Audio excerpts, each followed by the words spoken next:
자, 오늘 말씀 보시겠습니다. 오늘 말씀은 전도서 9장 11절로 12절 말씀입니다. 내가 돌이켜 해 아래서 보니 빠른 경주자라고 선착하는 것이 아니며 유력자라고 전쟁에 승리하는 것이 아니며 지혜자라고 식물을 얻는 것이 아니며 명철자라고 재물을 얻는 것이 아니며 기능자라고 은총을 입는 것이 아니니 이는 시기와 우연이 이 모든 자에게 임함이라. 대저 사람은 자기의 시기를 알지 못하나니 물고기가 재앙의 그물에 걸리고 새가 올무에 걸림같이 인생도 재앙의 날이 호련히 임하면 거기 걸리느니라. 아멘. 오늘 말씀 제목 따라해 보시겠습니다. 시기와 우연도 주관하시는 예수님을 의뢰하라. 시기와 우연도 주관하시는 예수님을 의뢰하라. 이 제목으로 말씀을 나누고 싶습니다. 오늘 전도서 말씀 본문 말씀 보니까 이제 내가 돌이켜 해 아래서 보니까 이런 현상들이 많이 나타나는 것입니다. 빠른 경주자, 아주 달리기를 잘해요. 우리 예전에 토끼와 거북이도 있잖아요. 그 이야기 중에 토끼가 달리기를 잘하죠. 빨리 달립니다. 거북이는 뉘엄뉘엄 엉금엉금 기어가요. 그런데 경주를 해요. 객관적으로 보면은 정말 토끼가 1등 하잖아요. 객관적으로 보면 토끼가 1등 할 것 같아요. 객관적인 어떤 전력을 보면 토끼가 잘 뛰니까 큰 차이로 경기에서 이길 것 같습니다. 그러나 그 이야기를 보면은 여러분 다 아시다시피 토끼는 자만하고 교만하고 늦장 부르고 안일해가지고 나중에는 마음 다 놔버리고 푹 쉬다 보니까 깊은 잠에 들었어요. 그런데 거북이는 천천히 기어다니지만은 꾸준해요. 경기가 끝날 때까지는 쉬지 않고 꾸준히 갑니다. 토끼가 깊은 잠 든 사이에 그냥 다 가버렸어요. 누가 이겼어요? 거북이가 이겨버리고 말죠. 그래서 빠른 경주자라고 먼저 도착하는 게 아니에요. 빠른 경주자, 우리 올림픽 경기 있잖아요. 올림픽 경기에도 저 선수는 전력상 1등이다. 그대로만 달리면 금메달이다. 그런데 달리다가 그냥 엎어져 버려요. 누가 엎어질 줄 알았어요? 본인도 모르고 아무도 몰라요. 엎어져 버리니까 동메달도 못 받아요. 다른 사람이, 전력이 더 약한 사람이 우승하는 경우도 가끔씩 있다고. 힘센 권력자가 전력상으로는 전쟁에서 이길 것 같아요. 많은 군대를 보유하고 있고 많은 무기를 보유하고 있고. 그러나 하나님께서 그걸 막으시고 비록 전력이 좀 떨어지더라도 참 하나님으로부터 나오는 희한한 그런 전략과 전술을 가지고 전쟁에 임하게 되면 비록 객관적인 전력이 좀 떨어지더라도 전력이 더 나은 그런 장수, 그 군대를 얼마든지 무찌르는 경우가 허다합니다. 나는 지혜다. 나는 지혜를 많이 갖고 있다. 그러면서 그렇게 자화자찬하고 교만하고 자기를 높이다가 자기의 지혜를 의지하면서 그렇게 일하려고 하고 자기의 지혜를 의지하면서 식물을 얻으려고 하지만은 하나님이 여러분 가문과 기교를 내버리시면은 신앙을 구할 수가 없잖아요. 그죠?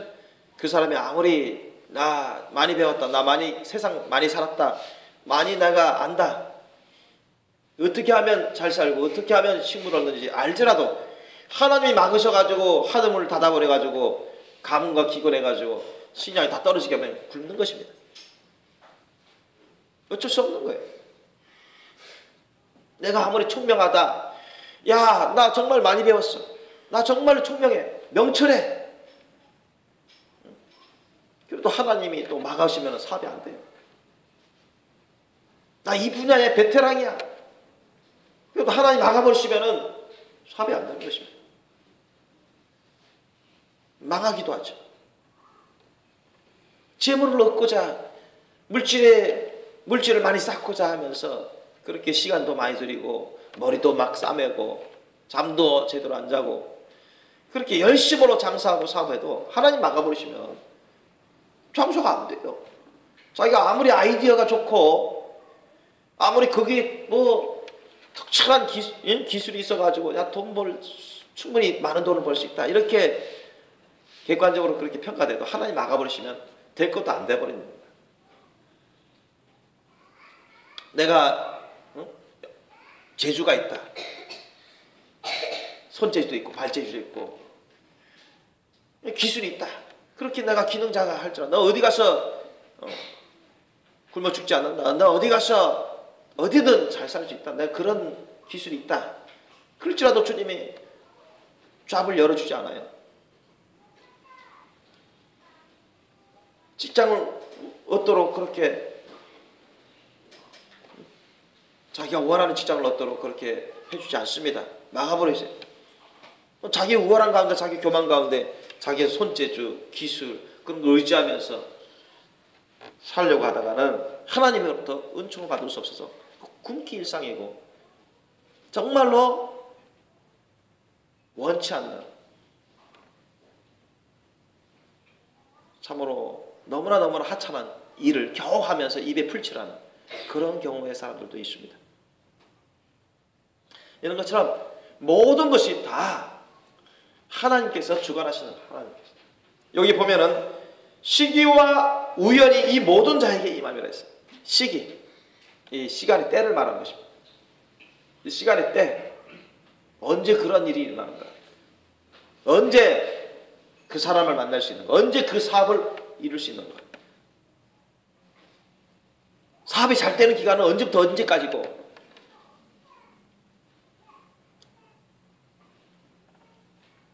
또 어떤 정말로 필요한 일꾼들을 만나서 함께 일할 수 있을 것인가. 정말로 훌륭한 사람 만나서 같이 주의 일을 할 수 있을 것인가. 어떻게 하면은 내 배우자를 만나서 결혼할 수 있을 것인가.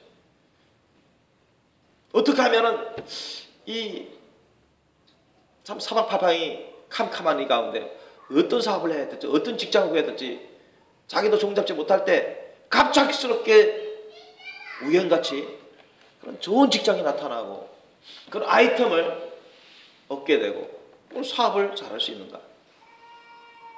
정말 내가 딱 맞는 그런 직장에 들어가서 일할 수 있을 것입니다. 내가 구하던 주님 안에서 주님이 예정 예배하신 그런 배필을 만나서 결혼할 수 있을 것인가.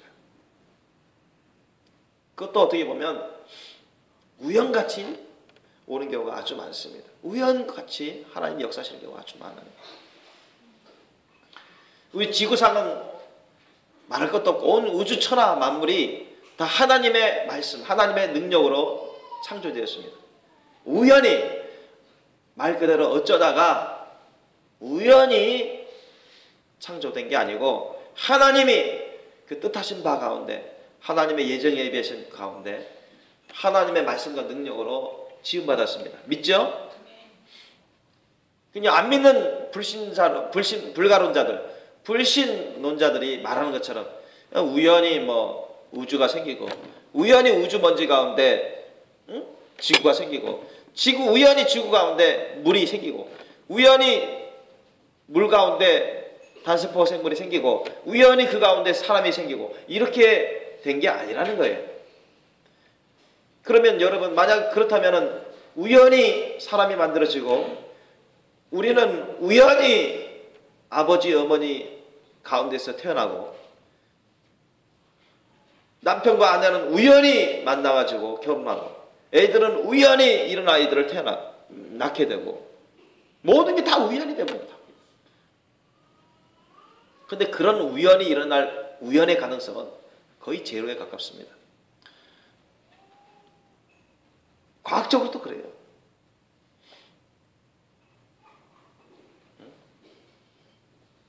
그렇게 하면은 모든 게 다 우연의 산물이라면 그게 존엄성이 얼마나 되겠습니까? 그 가치가 얼마나 되겠습니까? 그러나 전혀 그렇지 않다는 것입니다. 우리 사람은 하나님의 형상과 모형대로 지음받은 너무나 존귀한 존재들입니다. 하나님이 너무너무 사랑하시고 너무너무 귀하게 여기시는 주님의 거룩한 창조물이라는 것입니다. 저와 여러분 결혼하신 분들은 우연히 배필을 만나서 배우자를 만나서 결혼한 게 아니에요. 마치 어떤 사람은 우연히 만나서 우연히 어떤 일이 통해서 만나서 결혼했다 할지라도 하나님은 그 우연까지도 주관하십니다. 아셨죠? 그 우연까지도 주님은 예정 예비하신 거예요. 아멘? 그 우연도 주님이 섭리하셔서 역사를 이루어 주셨기 때문에 결혼하게 된 거죠. 그죠? 저와 여러분이 내 아들이 이렇게 만들어 태어나게 하겠다. 내 딸 이런 모양으로 만들어 태어나게 하겠다. 그렇게 해서 아들, 딸을 얻은 게 아니잖아요. 또 그렇게 할 수도 없습니다. 그렇지 않습니까? 하나님이 예정 예배하신 가운데 사랑의 결실로 하나님이 요런 영혼을 가진 아들을, 요런 영혼을 가진, 요런 모양을 가진 딸을 그렇게 주신 거예요. 그죠? 그게 다 하나님의 섭리예요. 하나님의 은혜 가운데, 주관 가운데, 섭리 가운데 은혜를 주신 것입니다.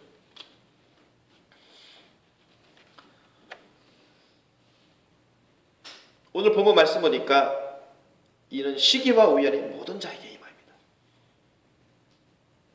어떤 사람은 사업에 크게 성공했어요. 아이템 하나가 크게 폭발적으로 인기를 얻어가지고 큰 돈을 벌었어요. 참 운 좋다. 참 재수 좋다. 막 그렇게 말하는 사람도 있습니다. 누가 그렇게까지 크게 성공하려 누가 알았겠냐. 그 사람은 대학도 안 나오고 별로 공부한 것도 없는 것 같고 집안이 그렇게 넉넉하지도 않았는데 어쩌다가 한번 아이템 하나 딱 잘 만들어 놓고 나니까 크게 성공하는구나. 어떤 사람은 차를 몰고 가다가 사고 날 줄도 모르고 사고 나서 죽는 경우도 허다하면 참 재수없다. 너무너무 운이 없다. 그 사람 참 착한 사람인데 참 좋은 사람인데 누가 그렇게 사고 나서 그렇게 죽을 줄 어떻게 알았냐.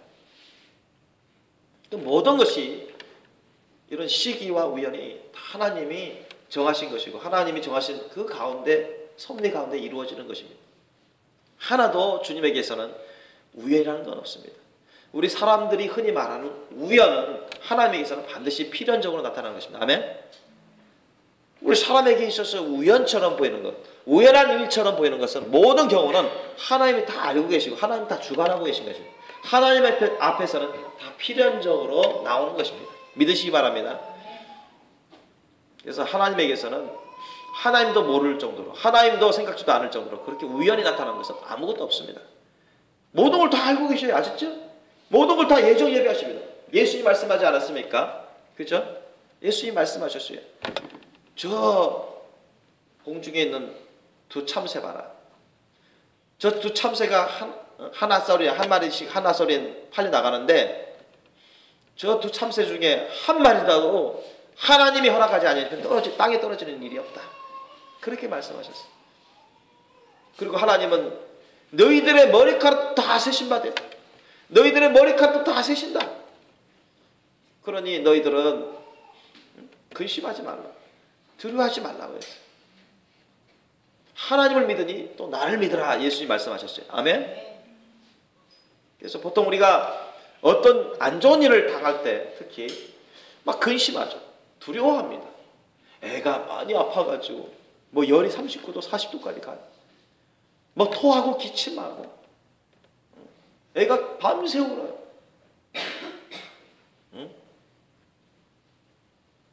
또는 교통사고 났어요.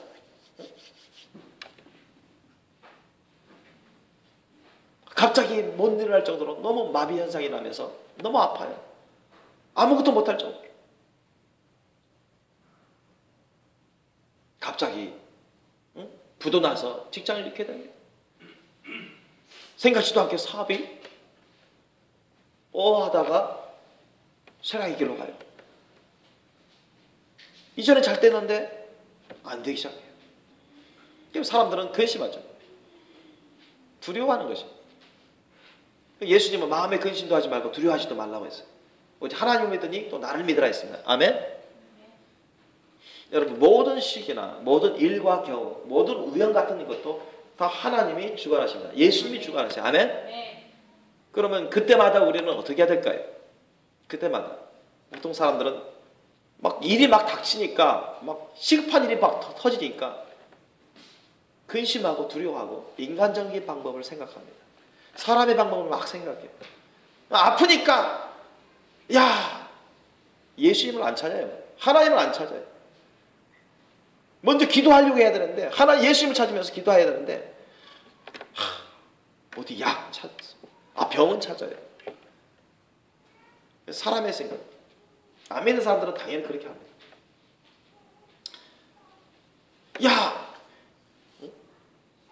직장이 부도났어.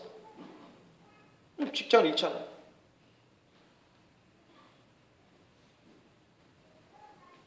또는 사업하다가 잘 되다가 사업이 안 돼요. 막 고심해요. 근심해요. 쓸 돈은 많은데. 그래서 어떤 사람들은 이러다가 어떻게 살아가지? 막 고심하고 이런저런 직장 막 무턱대고 알아보고 자기 어떤 생각으로 지혜로 자기 어떤 열심으로 어떻게 이 위기를 넘겨보려고 막 해요. 기도할 생각을 안 해요. 하나님께 예수님 부르지 않아요. 하나님께 의지하지 않아요. 그게 보통 사람 중심적인 사고방식들이고 그런 행동들이 많이 나옵니다. 그러나 그럴 때일수록 우리는 여러분 가장 먼저 예수님을 부르셔야 돼요. 아멘? 예수님을 부르셔야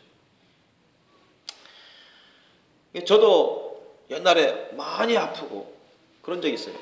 저도 많이 아프면은 뭐 조금 아프면은 그냥 예수님 생각하면서 기도해보고 그러고 이제 넘기고 그러다 보면 좀 신경 써서 돌보면 낫고 하는데 이제 많이 아플 때가 있어요. 그러나 보통 사람 같으면 뭐 당장에 뭐 약을 먹어야 되거나 병원에 찾아가야 되나 아니면 앰뷸런스를 불러올 정도로 그렇게 아플 때가 있어요. 그럴지라도 약을 의지하지 않습니다. 병원을 의지하지 않아요. 예수님을 의지합니다. 예수님의 이름을 부르는 것입니다. 아멘? 그건 우리의 특권이요. 우리의 권리입니다. 우리의 영적인 의무이기도 하죠. 예수님의 이름을 막 부르면서 기도하게 되는 것입니다. 약을 찾는 게 아니에요. 너무너무 힘든데 밥 먹을 생각도 없고 걸어 다닐 수도 없고 누워도 아프고 잠도 못 자고 그렇게 아픈데도 누구를 먼저 찾아야 해요? 예수님을 찾는 거죠. 예수님의 이름을 부르는 거죠. 기도하는 거.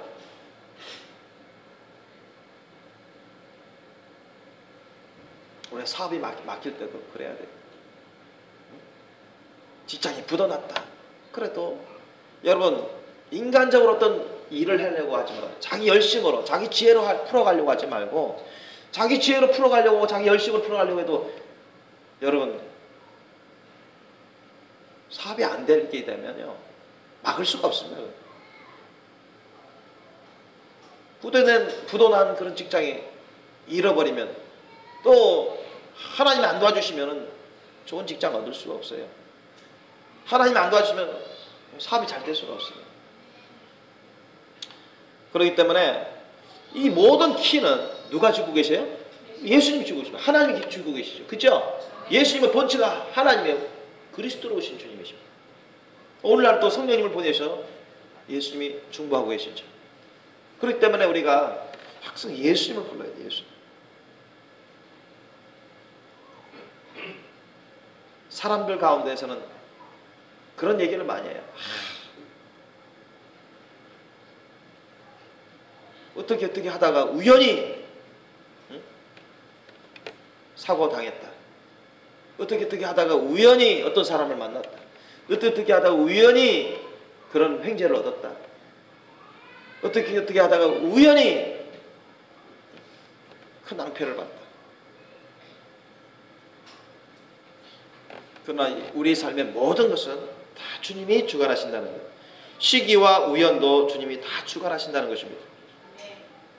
저는 20대 후반 때 제주도에 있을 때 모 교회에서 청년회장을 뽑게 됐어요. 청년회장을 뽑게 되는데 제가 그 모임 가운데 있었는데 주님이 나한테 하라는 거예요. 그러니까 나한테 음성을 주시는데 내 속에서. 그래서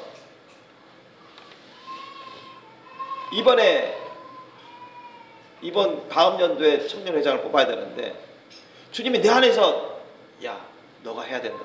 너가 그러잖아요. 내가 응답을 받았습니다 벌써. 근데 받았는데 가만히 있었어요. 내가 하겠다 할 수는 없고 가만히 있었습니다. 어떻게 되나. 그러니까 자원에서 하실 분 하니까 아무 손 안 듣잖아요. 그러면은 제비뽑기로 하겠다는 거예요. 여러분 제비뽑기도 성경적입니다. 아멘. 구약시대 때부터 제비뽑기를 하나님이 정하셨습니다. 그러니까 어떻게 보면은 안 믿는 사람들은 야 제비뽑기로 뽑냐? 그거 아주 우연적으로 하는 거 아니냐? 의미를 안 두는 사람도 많아요. 여러분 제비뽑기도 하나님이 주관하신다. 아멘. 그래요. 저는 알았어요. 그런데 저는 응답을 받았지만 얘기를 안 했죠. 사람들 앞에서. 그리고 저는 일부러 가장 늦게 받았습니다. 그 많은 사람들이 다 받았는데 다 아니에요. 다 회원으로 다 돼 있어요. 지금 말하면 꽝꽝꽝이죠. 회장을 뽑는데 제일 마지막에 한 장 남은 게 아니라 여러 장 있었어요. 그것도 여러 장이 있는데도 제일 마지막으로 내가 딱 뽑았거든요. 내가 꼭 될 것 같아. 될 수밖에 없어요. 하나님이 돼. 너 해야 돼 하니까 내가 딱 뽑으니까 딱 보니까 회장으로 딱 돼 있는 거예요. 여러분 하나님이 응답하신 대로 그대로 이루어지는 것입니다.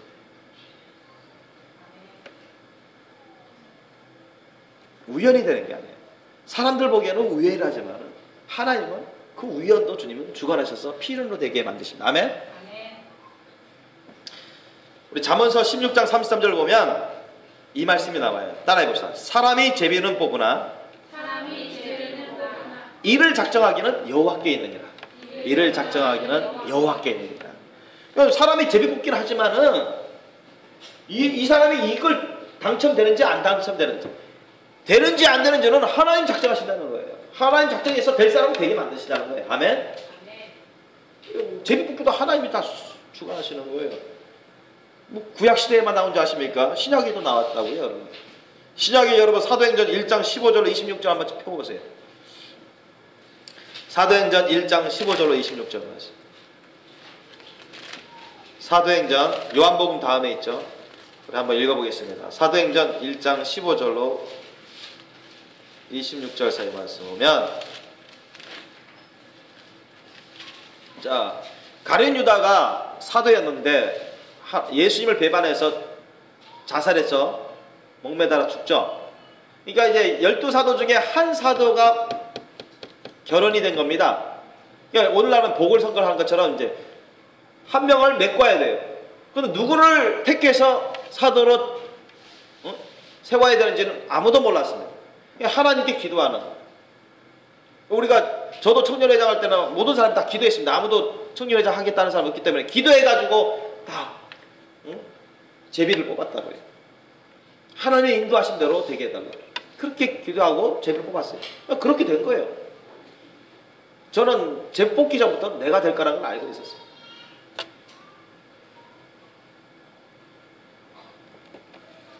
그런데 이 사도행전 사도 한 사람을 결혼을 뽑기 위해서 그들은 또 기도했습니다.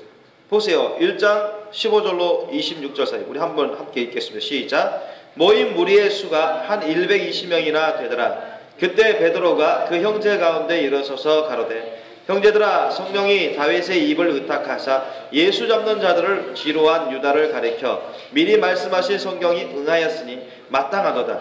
이 사람이 본래 우리 수 가운데 참여하여 이 직무의 한 부분을 맡았던 자라. 이 사람이 불의의 삭스로 밭을 사고 후에 몸이 곤두박질하여 배가 터져 창자가 다 흘러나온지라.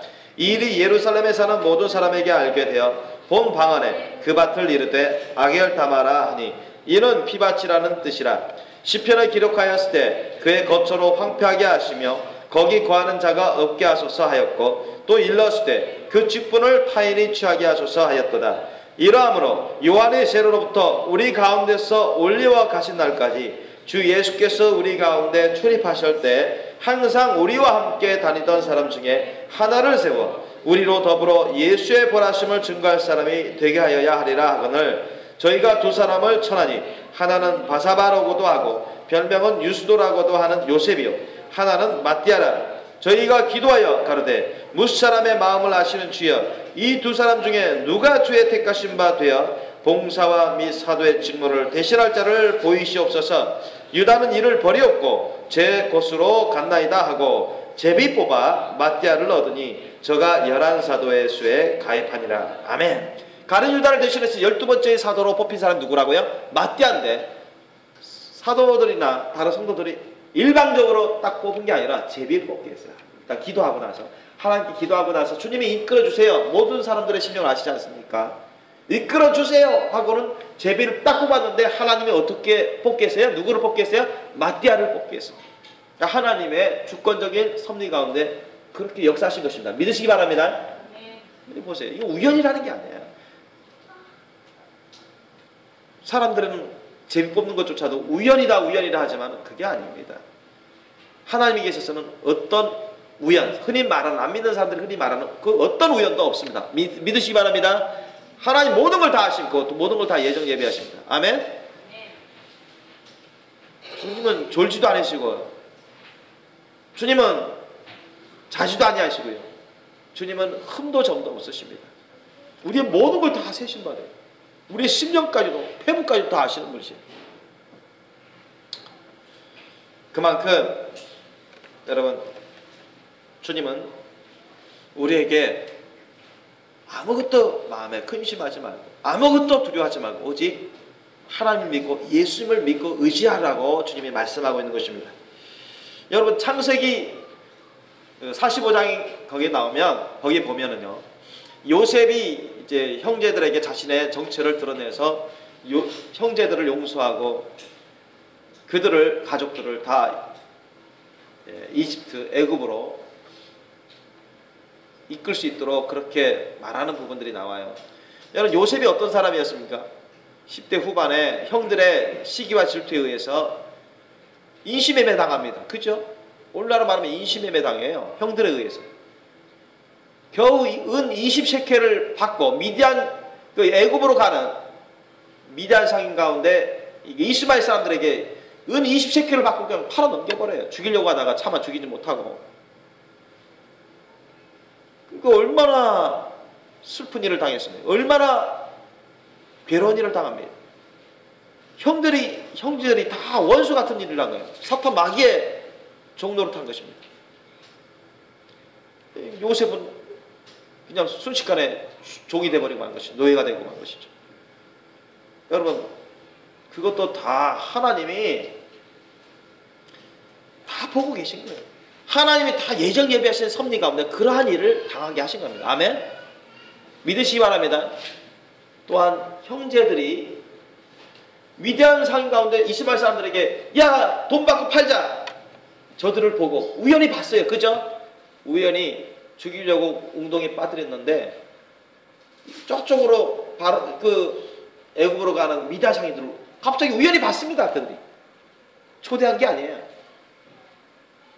그리고는 번뜩 야 팔아 넘기자 이런 생각을 합니다. 그런 모든 우연적인 사건들도 여러분 하나님이 다 허락하시고 그렇게 이끄신 겁니다. 믿으시기 바랍니다.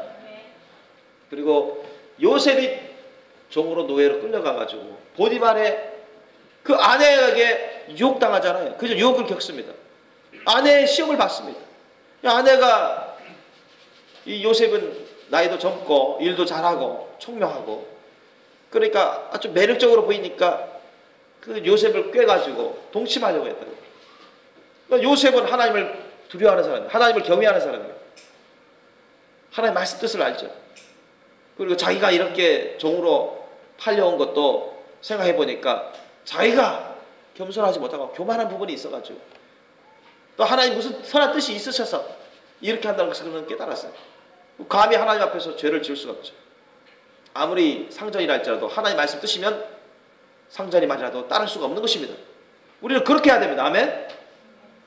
하나님 말씀 뜻이 어긋난 거라면 아무리 여러분 상사가 뭐라고 시켜도 남편이 뭐라고 시켜도 하나님 말씀 뜻에 어긋난 거라면 해서는 안 되는 거예요. 아셨죠? 하나님 말씀이 우선인 것입니다. 요셉이 말을 안 들으므로 괘씸죄에 걸려가지고 보디발의 아내가 참수하잖아요. 그죠?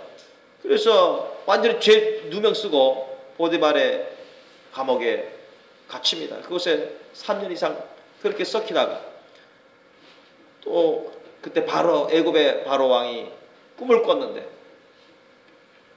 해몽 아무도 못해요. 하나님이 지혜와 총명을 주시고 하나님의 은혜를 내주셔서 보디발의 감옥에 있었던 그 요셉이 해몽을 합니다.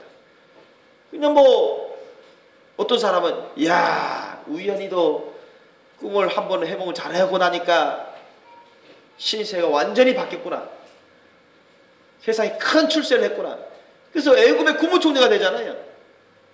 애굽의 바로 왕도 그 감옥 얼마 전까지만 해도 감옥에서 죽을지도 모르는 그 요셉을 국무총리로 높여주고 그 젊은 요셉을 그렇게 높여주고 의지하고 바로 왕도 다른 사람보다는 요셉을 믿는 것입니다. 요셉께 나라를 정치를 맡겨요. 그러면서 그 요셉이 국무총리가 있어요. 애굽의 온 나라를 다스리는 것입니다. 요셉이 하고자 하면 바로 왕은 다 허락해줘요. 무슨 사업을 하려고 해도 어떤 일을 하려고 해도 요셉한테 다 맡겨버려요.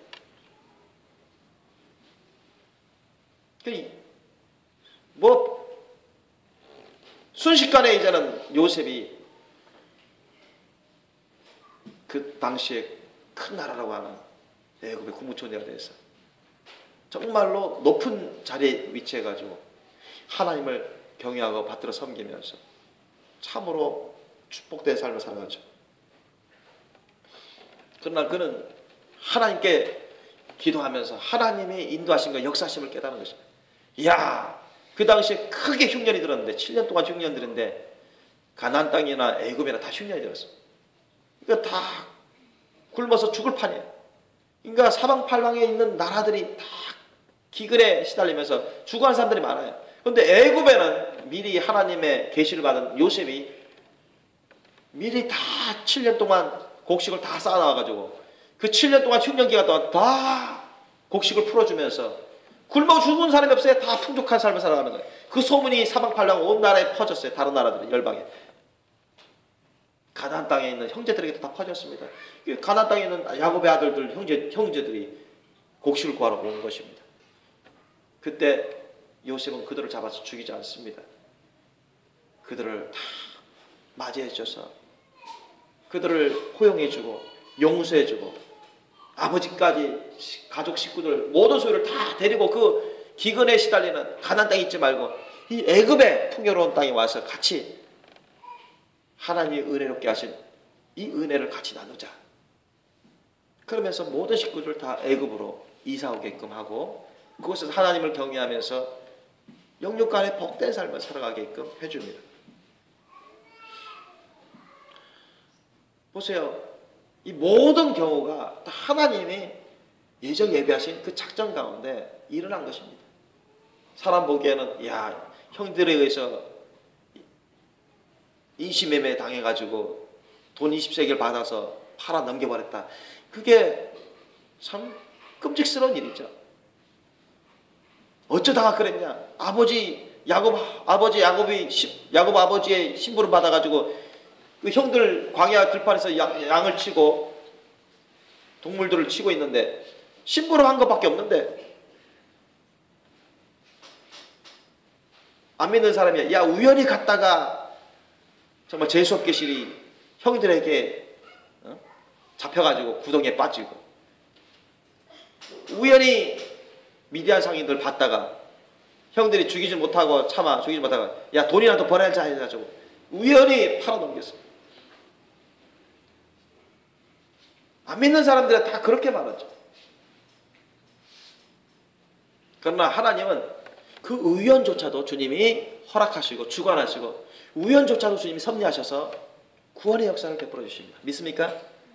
그래서 자기를 죽이고자 했던 그 형들도 다 살아나게 되고, 형의 가족 식구들도 다 살아나게 되고, 야곱이나 모든 요셉의 식구들 가족들이 다 한 자리에서 한 곳에서 살면서 하나님이 예정 예비하신 놀라우신 구원과 놀라우신 영육간의 복을 받아 누리는 삶을 살게 됐다는 것입니다. 그게 성경에 나오잖아요. 그래서 여러분, 우리가 사람 살다 보면은 사람 보기에 안 좋은 일도 당할 수 있고, 병이 들 수도 있고, 아플 수도 있습니다. 사고를 당할 수도 있어요. 저도 여러 차례 교통사고 당했죠. 내 실수로 인해서 교통사고 당했죠. 성급하게 운전하고, 안갯길에 운전하고, 빗길에 운전하고, 과속하다 갑자기 브레이크 밟아.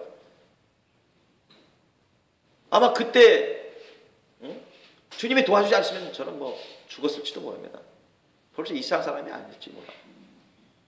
그런데 우연히 브레이크를 밟았는데, 트럭을 몰다가 브레이크를 밟았는데 차 앞바퀴 뒷바퀴가 다 들러졌어요. 이렇게 했는데 브레이크 밟으니까 다 들러졌어요.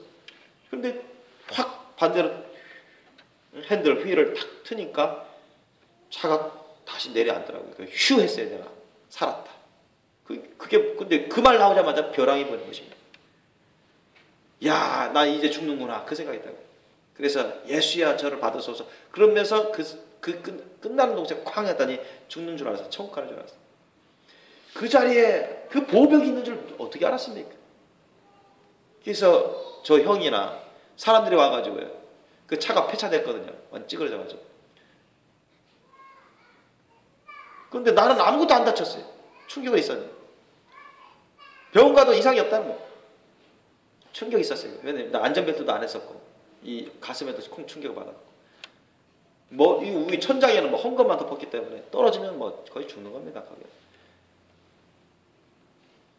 그런데 그 보호벽이 있는 거야. 보호벽은 무늬가 완전 그 쇠구리 있죠, 쇠구리. 집진 데서는 그걸 이렇게 해서 쇠로 보호벽인데 그건 완전 날라갔어요. 다. 난 보지도 못했어요. 근데 보는 사람들이 야, 너무 재수 좋다, 뭐 운 좋다, 다 그런 말 하는 거예요. 이 사고에서 죽지 않은 거 정말 행운이다, 그런 말 하더라고요. 너 어떻게 안 됐냐? 아무 이상이 없는 거예요. 차만 폐차됐어. 여러분, 그런 가운데서도 하나님이 그곳에 계셨습니다. 아멘. 주님이 주관하시고 도와주시는 거예요. 도와주시는 거예요. 우리 결혼하는 것도 마찬가지. 우연히 내 여자를 만나서, 우연히 내 남편을 만나서 결혼하는 게 아니에요. 하나님이 그렇게 인연을 만들어 주시는 거예요. 교회에서 알게 되게 하든가, 아니면 어떤 동료를 통해서 알게 된다 하든가, 되게 하든가, 아니 누구 소개팅을 통해서 알게 해주신다든가, 우연히 어느 모임에 가서 알게 해주신다든가, 그런 것도 주님이 다 주관하시는 거예요. 주관하시는 거예요. 많이 아플 때, 식구가 많이 아플 때, 그죠? 열이 막 39도, 40도 가고, 막 토하고, 잠도 못 자고, 너무 괴로워하고, 숨이 막히고, 저는 그걸 다 겪어봤는데, 어쨌든, 그러면 보통 사람들은 막 근심 걱정하고 두려워하는 것입니다. 야, 이러다 죽는 거 아니니까. 그럼요, 저는 그때마다 뭘 느끼냐면, 내가 너무 연약하구나. 내가 너무 약하구나. 우리 아이들도 약하지만 내가 그 상황에서 내가 어떻게 할 수가 없어요. 그죠? 어떻게 고쳐줄 수가 없어요. 내가 내 스스로도 안 돼요. 나의 연약함, 사람의 너무 연약함을 아는 것입니다. 그러니까 겸손하게 되는 거예요. 하나님께 예수 이름으로 부르면서 하나님께 기도할 수밖에 없어요. 저는 특별히 크게 아플 때는 그랬어요. 그러면서 믿음이 자라나는 거예요. 사람의 방법을 의지하지 않고 하나님 때로는 이렇게 아프게도 원인을 알 수 없는 크게 아프게 하는 것도 은혜구나. 때로는 내가 너무 약한 자구나. 내가 하나님 도우심이 없어 나는 죽을 수밖에 없는, 견딜 수 없는 자라구나. 내 아이도 고칠 수 없는 너무 무력한 아비구나. 그걸 느끼는 거예요. 병원 가도 의사 선생님 잘 진단 못해요. 어떤 때는.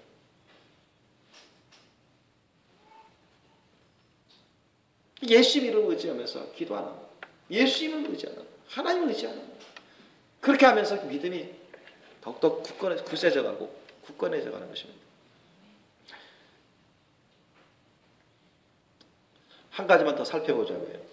이 구약 시대에 보면은 사사 시대 때 그 이스라엘 땅에 큰 가뭄이 있어서 이전에는 잘 살다가 가뭄이 있어가지고 먹을 게 줄어들어가니까 자기네 재물을 다 챙겨가지고 모압 땅으로 이사간 식구가 있어요. 그들이 이제 여러분 아시다시피 나오미 가족이죠. 이 사사들이 취재한 때 크게 흉년이 들었습니다. 이 이스라엘 땅에도. 근데 이제 엘리멜렉이라는 그 남편이 있었고 아내가 여러분 잘 아는 나오미입니다. 그리고 그 두 아들이 말론과 기련입니다. 말론과 기련.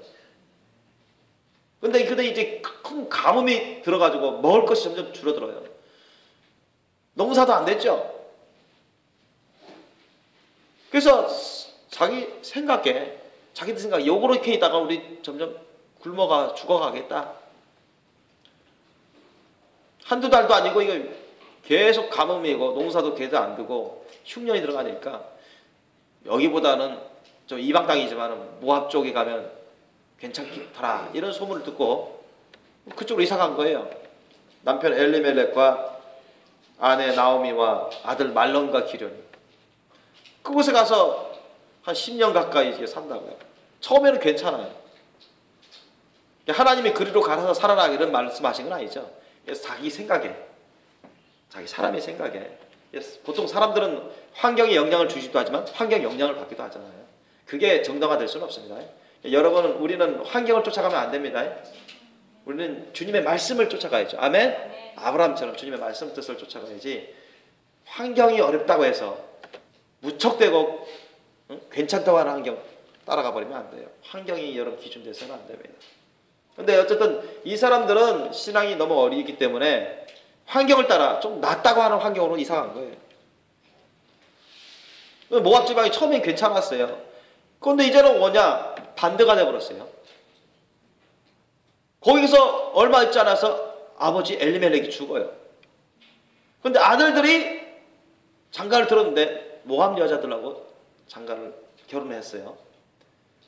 그 이름이 첫째 며느리가 오르바, 둘째 며느리가 루시입니다. 그러다가 두 아들도 몇 년 있다가 병으로 죽었어요. 젊어서. 그럼 남은 사람 누구예요? 어머니, 시어머니 나오미하고 두 자부, 오르바하고 룻밖에 없어요. 그런데 이제 모압이 역전됐어요. 큰 가뭄에 시달립니다. 그리고 이스라엘 땅은 형편이 좋아졌다. 이런 소문이 들려요. 그러니까 또 이번에도 나오미는 얼마나 신세가 철학하겠습니까? 잘 살아보자고 괜찮은 환경이라고 해서 믿어서 모압 땅에 왔는데 얼마 없어서 남편도 죽었죠. 엘리멜렉도 죽었죠. 그 귀한 아들 2명도 다 죽죠. 결혼한 지 얼마 안 돼가지고 애들도 없고 거기에다가 거기도 가뭄이 또 시달립니다. 모압 땅에 또 가뭄이 시작돼요. 그러니까 이건 뭐 얼마나 신세가 처량해졌겠습니까? 또 반대로 자기가 떠나온 그 유다 베들레헴 지역은 형편이 옛날보다 좋아졌고 있더라. 그런 소문을 들으니 자기는 다 이제 빈털털이죠. 남편도 죽죠. 아들도 다 죽었죠. 이방 여인 2 사람 며느리 데리고 있지만은 참 돌아가는데도 모든 자존심을 다 내려놓고 그 모든 서름과 아픔을 다 내려놓고 돌아가려고 한 거예요. 고향으로 돌아가려고 한 거죠. 그래서 유다 베들레헴 쪽으로 가려고 하는데 며느리 두 사람도 따라오려고 하니까 며느리 두 사람한테 얘기를 하죠. 야, 이제까지 너희들 잘했다. 이쯤 하면 됐다. 너희들 고국으로 집으로 돌아가서 너희들 가서 그곳에서 새 살림해라. 거기서 응? 부모님과 함께 살고 또 결혼하고 나 혼자만 돌아갈게. 그렇게 해요. 그렇게 하는데도 처음에는 두 며느리가 우리 가겠습니다. 같이 따라가겠습니다. 그렇게 했을 때. 근데 이 나오미 시어머니 나오미가 아니다. 응? 나 너희들 응? 나와 함께 가는 걸 원치 않다. 너희들 나라로 다 돌아가. 너희들 집으로 돌아가라. 제발 그렇게 하라. 그러니 큰 며느리 오르바가 눈물 흘리면서라도 그러면 그렇게 하는 것이 또 좋은 줄 알고 큰 오르바라는 큰 며느리는 돌아갑니다. 모압 지방으로 가서 자기 백성 가운데 살고 거기서 살았겠죠. 그러나 둘째 며느리 룻은 끝까지 결단코 포기하지 않고 시어머니 나오미의 말에도 불구하고 끝까지 따라갑니다. 그 룻의 그 마음 자세, 그 룻의 그 효도심, 그리고 그 룻이 또한 하나님을 의뢰하였다는 것입니다. 하나님을 의뢰했다.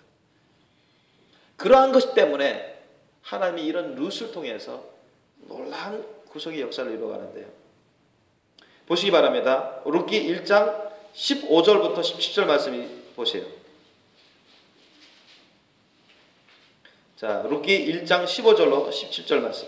우리 함께 합독하시겠습니다. 시작. 나오미가 또 가로되 보라 내 동서는 그 백성과 그 신에게로 돌아가나니 너도 동서를 따라 돌아가라. 룻이 가로되 나로 어머니를 떠나며 어머니를 따르지 말고 돌아가라 강권하지 마옵소서. 어머니께서 가시는 곳에 나도 가고 어머니께서 유숙하시는 곳에서 나도 유숙하겠나이다. 어머니의 백성이 나의 백성이 되고 어머니의 하나님이 나의 하나님이 되시리니 어머니께서 죽으시는 곳에서 나도 죽어 거기 장사될 것이라. 만일 내가 죽는 일 외에 어머니를 떠나면 여호와께서 내게 벌을 내리시고 더 내리시기를 원하나이다. 아멘. 그러니까 이 룻은 확정해버린 겁니다. 시집 오고 나서 앞으로 평생 나는 이 집 사람이다. 그리고 이 집 사람들이 믿고 섬기는 하나님을 믿고 섬겨야 된다. 확정해버린 거예요. 어떤 일이 있어도 어떤 환경 가운데서도 그것은 변함이 없다. 그래서 이 룻이라는 둘째 며느리만큼은 떠나지 않습니다. 그래서 하나님을 의뢰하고 하나님을 믿고 섬기는 시어머니 나오미를 위한 효도심이 지극하고 끝까지 어머니를 잘 봉양하고 하나님을 섬기려고 쫓아갑니다. 그러니 하나님이 기뻐하지 않으시겠습니까? 지금은 너무 여건이 안 좋아요. 그죠? 지금 다 빈털터리로 유다 베들레헴에 가서 얼마나 창피하겠습니까? 지금 미래에 전망이 밝지도 않습니다. 거기 가서 막노동하면서 겨우 입에 풀칠하며 살 건데. 서름 가운데. 그런데도요, 하나님은요, 이렇게 하나님을 의뢰하고 하나님을 섬기는 가운데 부모에게 효도하고 헌신적으로 주님의 그 은혜를 구하는, 주님의 은혜 가운데 살고자 하는 그런 자들에게 주님은 신령한 모든 놀라운 은혜를 베풉니다. 그것도 마치 우연처럼 베푼다는 거예요. 우연처럼. 때로는 그렇다는 거예요. 오늘 본문 말씀 보십시오. 오늘 룻기 2장 1절로 12절 말씀 보세요. 룻기 2장 1절로 12절 말씀에도 바로 그런 우연의 사건들이 나오죠. 우리 한번 읽겠습니다. 좀 길지만 시작. 나오미의 남편 엘리멜렉이 친족 중 유력한 자가 있으니 이름은 보아스더라. 모압 여인 룻이 나오미에게 이르되 나로 가서 가게 하소서. 내가 네게 은혜를 입으면 그를 따라서 이삭을 줍겠나이다. 나오미가 그에게 이르되 내 딸아 갈지어다 하며 룻이 가서 베는 자를 따라 밭에서 이삭을 줍는데 우연히 엘리멜렉의 친족 보아스에게 속한 밭에 이르렀더라. 마침 보아스가 베들레헴에서부터 와서 베는 자들에게 이르되 여호와께서 너희와 함께 하시기를 원하노라. 그들이 대답하되 여호와께서 당신에게 복 주시기를 원하나이다. 보아스가 베는 자들을 거느린 사환에게 이르되 이는 네 소녀냐? 베는 자를 거느린 사환이 대답하여 가로되 이는 나오미와 함께 모압 지방에서 돌아온 모압 소녀인데 그의 말이 나로 베는 자를 따라 단 사이에서 이삭을 줍게 하소서 하였고 아침부터 와서는 잠시 집에서 쉰 외에 지금까지 계속하는 중이니이다. 보아스가 룻에게 이르되 내 딸아 들으라. 이삭을 주우러 다른 밭으로 가지 말며 여기서 떠나지 말고 나의 소녀들과 함께 있으라. 그들의 베는 밭을 보고 그들을 따르라. 내가 그 소년들에게 명하여 너를 건드리지 말라 하였느니라. 목이 마르거든 그릇에 가서 소년들의 기러운 것을 마실지라. 룻이 땅에 엎드려 절하며 그에게 이르되 나는 이방 여인이여늘 당신이 어찌하여 내게 은혜를 베푸시며 나를 돌아보시나이까. 보아스가 그에게 대답하여 가로되 내 남편이 죽은 후로 내가 시모에게 행한 모든 것과 내 부모와 고국을 떠나 전에 알지 못하던 백성에게로 온 일이 내게 분명히 들렸느니라. 여호와께서 내 행한 일을 보응하시기를 원하며 이스라엘의 하나님 여호와께서 그 날개 아래 보호를 받으러 온 내게 온전한 상 주시기를 원하노라. 아멘. 보세요. 하나님의 은혜를 사모하며 의지하며 또 끝까지 착한 심령으로 부모를 봉양하고 효도하며 굳은 일, 안 좋은 일을 마다하지 않고 그러면서 헌신적으로 섬기는 이 룻을 하나님께서 어떻게 은혜를 베풀어 주고 계십니까? 3절 4절 보니까 다시 보면 룻이 가서 베는 자를 따라 밭에서 이삭을 줍는데 우연이라고 성경에 기록되어 있습니다. 우연히. 그러니까 사람 보기에는 우연이라는 것입니다. 사람 보기에는 우연히 누구 밭에까지 갔어요? 엘리멜렉의 친족 보아스에게 속한 밭에 이르렀어요. 이 사람, 이 룻이 보아스라는 사람을 알아서 그곳에 간 게 아니에요. 보아스의 밭을 알아서 그곳에 간 게 아니라 하나님의 은혜 가운데 은혜를 구하면서 일하다 보니까 보아스에 속한 엘리멜렉이 그 친족 보아스에 속한 밭에까지 이르렀다는 얘기예요. 우연히 그것도 아셨죠? 하나님은 그렇게 역사하십니다. 아멘. 이거 하나님이 역사하신 겁니다. 그리고 때마침도 어떤 우연성입니다. 4절 보세요. 마침 보아스. 그때 그냥 하도 많고 많은 그 날과 그 시간에 하필이면 보아스가 그때 딱 나타난 거예요. 마침 그 시기 우연성이잖아요. 보아스가 베들레헴에서부터 와서 베는 자들에게 이르되 여호와께서 너희와 함께 하시기를 원하노라. 그들이 대답하되 여호와께서 당신에게 복 주시기를 원하나이다. 때마침 딱 보아스가 그때 딱 나온 거예요. 그리고 본 겁니다. 우연히 그 여자를 봤어요. 낯선 여자. 룻을 봤습니다. 우연적으로 이루어지잖아요. 그죠? 우연의 시나리오 가운데 하나님이 역사하고 있는 겁니다. 사람 보기에는 우연의 가운데. 그러나 하나님이 그 우연의 시나리오, 우연처럼 보이는 시나리오를 하나님이 다 계획해 놓으신 거예요. 아멘? 사람들은 나중에 깨닫지만 그때는 몰라요. 이렇게 하면서 여러분 보아스를 통해서 하나님이 막 은혜를 베풀어 주세요. 룻에게. 그리고 그 우연처럼 보이는 만남 가운데 이 두 사람이 나중에 어떻게 되죠? 결혼을 합니다. 아셨죠? 룻이 보아스를 알고 결혼하러 온 게 아니잖아요. 보아스도 룻을 알고 때마침 그곳에 나타나서 청혼하러 오신 것도 아니고 그런 우연 같은 경우를 통해서도 하나님 역사하셔서 맺어주시는 겁니다. 그들이 하나님의 은혜 가운데 결혼하죠. 그리고 여러분 보아스와 룻은 다윗의 증손 할아버지입니다. 증손 할머니. 하나님이 축복하는 그 다윗의 유다 다윗의 그 계통의 증손 할아버지 할머니예요. 그리고 그 밑에서 예수 그리스도가 태어납니다. 아멘. 인생이 세웅심하라고 하는 말이 있는데 참 이렇게도 역전이 돼요. 그런데 나오미와 룻이 이렇게 역전될 수 있었던 이유는 누구를 의지했을까요? 그렇게 깨지고 실패하고 좌절 가운데 있다가 의지할 사람이 없어요. 의지할 뭐 건더기도 없어요. 소유물도 없어요. 누구를 의지하며 하루하루 은혜 가운데 살기를 원했습니까? 하나님을 의지하면서 하나님의 은혜 가운데 살기를 원했답니다. 아멘. 그러니 하나님이 도와주시는 생각지도 않은 보아스를 만나서 결혼하게 되고 그 가문이 다시 살아나는 거예요. 대를 이어가게 되고 영육간에 정말 풍성한 열매를 맺으면서 복된 삶을 살아가게 되는 것입니다. 그러면 오늘 본문 말씀 다시 보면 전도서 9장 11절 말씀이 맞아요. 이는 시기와 우연이 이 모든 자에게 임함이라. 누가 그렇게 해주신다는 거예요? 하나님이 이 시기와 우연, 그런 때와 시간도, 우연적인 그런 경우나 사건들도 하나님이 다 주관하신다는 거예요. 그렇기 때문에 우리는 어떤 상황이든 어떤 경우든 어떤 일이든 간에 누구를 만나든 어떤 처지에 있든 간에 여러분 절대로 마음에 근심하지 마시길 예수님을 축원합니다. 마음에 두려워하지 마시길 예수님을 축원합니다. 예수님 말씀하십시오. 더 나무 위에 달려있는 참새 2마리도 하나님이 허락하지 아니하시면 그 중에 1마리도 떨어지지 않는다. 땅에 떨어지지 않는다 했어요. 참새들도 하나님이 그렇게 돌보시는데 너희들은 참새보다 더 귀하지 않느냐? 여러분 우리가 참새보다 귀한 뿐만 아니라 얼마나 귀합니까 여러분?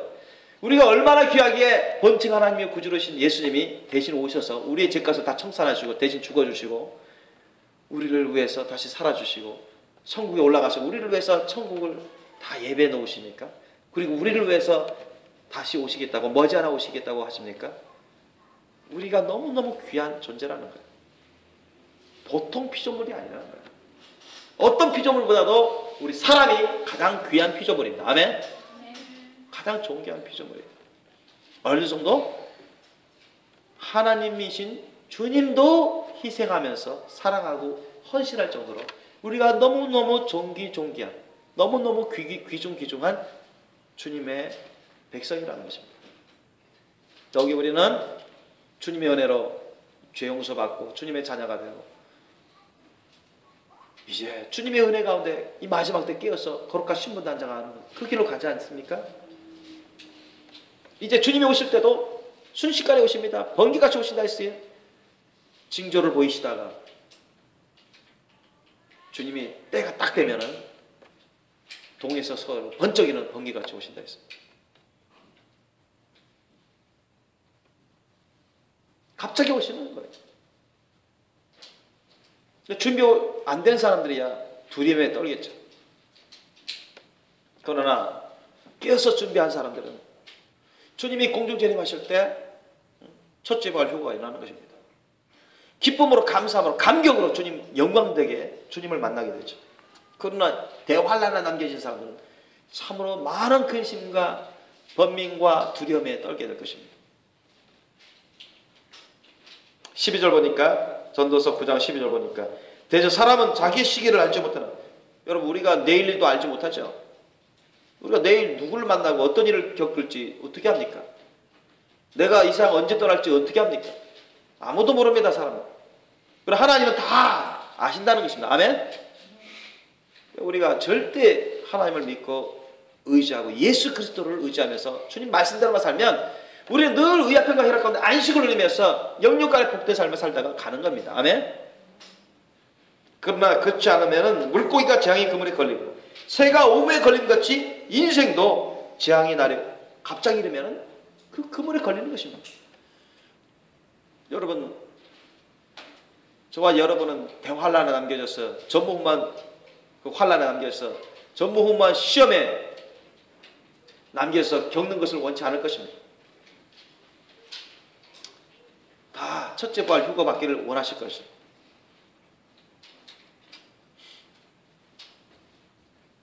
우리가 대환란에 있든 아니면 올라가든 우리가 근심하지 않고 두려워하지 않을 것은 우리 예수님을 굳게 믿고 의지하면서 주님 말씀대로만 살면 우리는 이 세상을 이기게 되고 강하고 담대해집니다.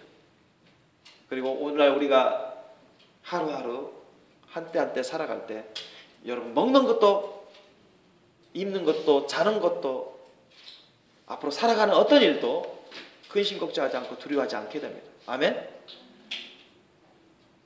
직장 때문에 근심 걱정하지 마세요. 사업 때문에 근심 걱정하지 마세요. 애들 때문에 아픈 것 때문에 근심 걱정하지 마세요. 근심 걱정한다는 것은 그만큼 믿음이 없는 것입니다. 주님께 다 내려놓고 맡기면 됩니다. 아멘? 주신 이도 하나님이시요 거둬가시는 분도 하나님이시니 다 주님께 맡기는 겁니다. 욥처럼. 아멘? 맡기는 거예요. 우리가 할 것은 기도하고 열심히 주님 말씀대로 살아가는 것입니다. 열심히 기도하면서 직분과 사명을 열심히 감당하면서 주님 사랑 안에 거하는 저와 여러분 되신 예수님을 축원합니다. 어떤 시기와 우연도 어떤 경우도 주님이 다 주관하시고 섭리하시기 때문에 우리는 그저 예수님을 굳게 믿고 주님 말씀대로 올바르게 깨닫고 순종하면서 항상 주님의 의와 평강 희락과 안식을 누리며 기쁨이 넘치고 즐거움이 넘치고 영육간에 복된 열매를 맺어가면서 주님 안에 거하시기를 예수님으로 축원합니다. 기도하시겠습니다.